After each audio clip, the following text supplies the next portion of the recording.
Hey everyone, welcome to another entry in the Hyrule Compendium.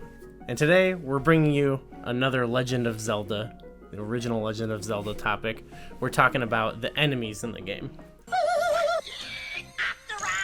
Which way you go? Good times. Pee hands. Levers. It goes without saying that all the enemies in the original Legend of Zelda were new to the series. Absolutely, and I'm glad they had all my favorite classic Zelda enemies. Yeah, and so like a lot of them, like there's some enemies like the Stalfos, you fight them early. I think they're in the first dungeon. Even like some of the Moblins and some of the like the Overworld enemies, the Octoroks, Tektites. Yeah. These have become like staples in the series.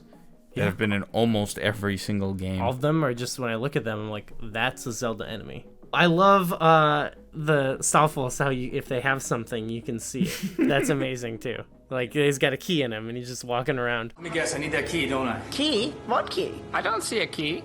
What do you think he's talking about? I think his brain is stupid. There's such a variety. When you look at the Overworld, I think at the time, the Overworld was really grand and huge. But when you play it by today's standards, it's not really that big. So it's like, oh, you go by the beach and suddenly there are levers, or the River Zora, or River Zola, I think they're called. But, oh, you go up to the mountains and there's boulders falling. For its time, there's a lot of the enemies still had like geographic characteristics. Yeah, and it's cool because they kind of spread it out a little bit over the map. There are some where it's an exception, like Lynels are kind of only really in the north, the mountainy portion, and like the Guineas, you know, that's what they're called in that game, right? They're only by the graveyard. Mm-hmm. That makes sense. But then you can get Tektites in a couple different areas that are like rockier, and there's levers in the desert and levers on the beach. There's different forests in different areas, so you got kind of moblins in different areas. I never felt that the enemies were repetitive at all, especially in the Overworld. They feel like there's just the right amount of them. Your choice, Zola.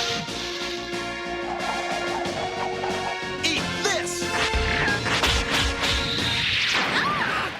Speaking of the river Zolas or whatever. Zola. I love how any screen really with water, they're trying to mess with you. I think those are one of probably the most annoying enemies. It's terrible. Like when you're trying to deal with something else and then you got this guy shooting at you. If I have the white sword and I see one spawn and it's on the border, I run for it to try to kill it. It feels good to kill those guys. It's like killing a fly. Like 9 times out of 10, it's going to be too far out of your reach. It's going to get out of the way. But if it's right there in front of you, yeah, you get that newspaper. I think there is zero overlap between dungeon enemies and overworld enemies.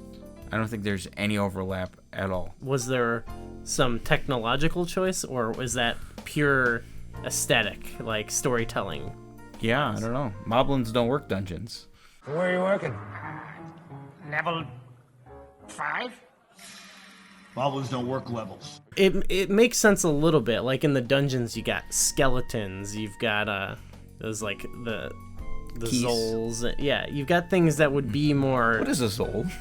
It's a little goo ball. It's a slime. Are the gels like it's kids? Is it like a father and son relationship here? Well, what is it called where you reproduce by?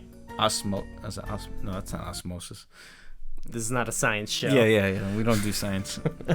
I love, like, so most of those are like, they make sense. They're things you would find in dark, dank places, you know. I was gonna say Gorias, you could go either way, but They're like rodents. yeah, right? so that makes sense too. Yeah, that throw boomerangs. I want to imagine the round table of, we got to think of creatures to perform to attack a Link. How about boomerang throwing rats? It checks out. We've got boomerangs! There are some quirky enemies I think we encounter in some of the labyrinths.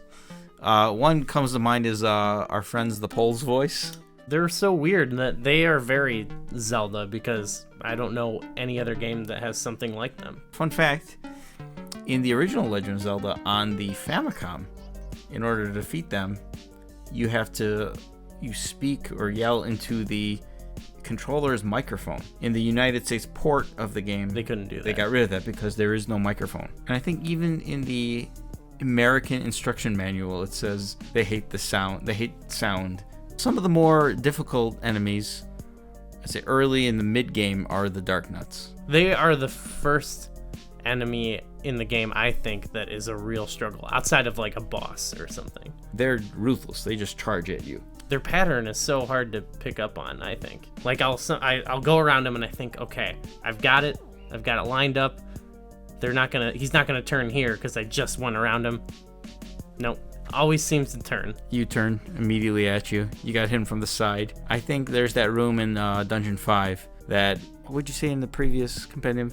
It's a nightmare. It's an FU room. I think someone, Trevor said that. Okay. Shout out to Trevor. But what's even worse about it is then there's like another room just like it. There's like a couple rooms later. You told me the strategy of hiding in the doors. That works. I use that more against Wizropes. Okay, actually. this is the other FU enemy, I think. the blue ones. They can warp around the room. And they charge at you a lot, I feel like, too. And they can shoot beams, multiple ones at a time. I use the strategy of hiding inside doorways sometimes. Because the blue Wizropes can actually get in there, but they have to line themselves up perfectly, and it's really rare. Yeah. And my other strategy against them I like this one a lot. Is if you don't have a magical shield, just get captured by a like. You just wait for a Wizrope to come by and you attack it. Oh, so you can wait? You can hang out in the like? Yeah. That's disturbing. Likes are also such a unique Zelda enemy that, came from the original Legend of Zelda. Yeah. That one feels very unique to Zelda, too. Yeah. I don't know where they got that idea from. They don't do harm to you, but they love your shield. Okay, all right, that's enough. We should get out of here right now. I love the name, too. Like. Yeah, some of these names. I think it's the Angry Video Game Nerd did a video about the awkwardness of some of these names. What do you call that? A snake? Wrong. It's called rope. Yeah, really. If you can't tell the difference between a snake and a rope, you're in trouble. But I do like, in the last dungeon, we mentioned this in a previous compendium, how they introduce new enemies so late in the dungeon. In particular, the blue land mollusks, because they just all over the room. They move at like hyperspeed. And then perhaps one of my favorite enemies, good old Patra. An eye surrounded by more eyes. Yeah, Patra feels like a boss. It's like the first sub-boss of sorts. Unless you count like they reuse other bosses. Yeah, I mean we didn't touch on the bosses. I guess that's a separate topic, but the bosses do become enemies a lot. A lot of them, yeah. So that's cool. I like that. I like that there's a wide cast of enemies, but also like they have two different forms of a lot of them. Some games it's like there's not a huge amount of enemies, but there's like 5 different versions of them. Breath of the Wild. Or Skyward Sword Yes. comes to mind. And nothing is overused, I think. No, I don't. Is anything underused? I don't really know. I don't think so. The one enemies we talked about who show up in the final dungeon, it's cool. It's appropriate too because they're strong and like it wouldn't make sense for Patra to be in the middle. Yeah. It would lose its thunder if it was in an earlier, even if it was a dungeon boss earlier. Like, it just seems like Ganon has super powered his fortress, Yeah. It's the Legend of Zelda, and it's really rad. Those creatures from Ganon are pretty bad. Octoroks, Tektites, Levers too. But with your help, our hero pulls through. Yeah, go Link, yeah, get Zelda. Awesome. A lot of praise for Legend of Zelda on this channel lately. Yeah. It's a great game. Yeah, you should give it a try. It's a great game, and it's a good series, I've heard. So yeah, let us know what you think about the enemies in the game. Is there a game that you think has a better diversity of enemies? I'm sure there is, but I think there might be. A Link to the Past comes to mind. Ocarina of Time, I think, is really good. So a lot of those suffer from the lack of diversity, though. Like, they're immediately isolated. Whereas that's a little bit in Legend of Zelda, but not as much. Give us your thoughts. Give us your top 5 enemy diversities. Give us a like if you enjoyed. Subscribe, and thanks for watching.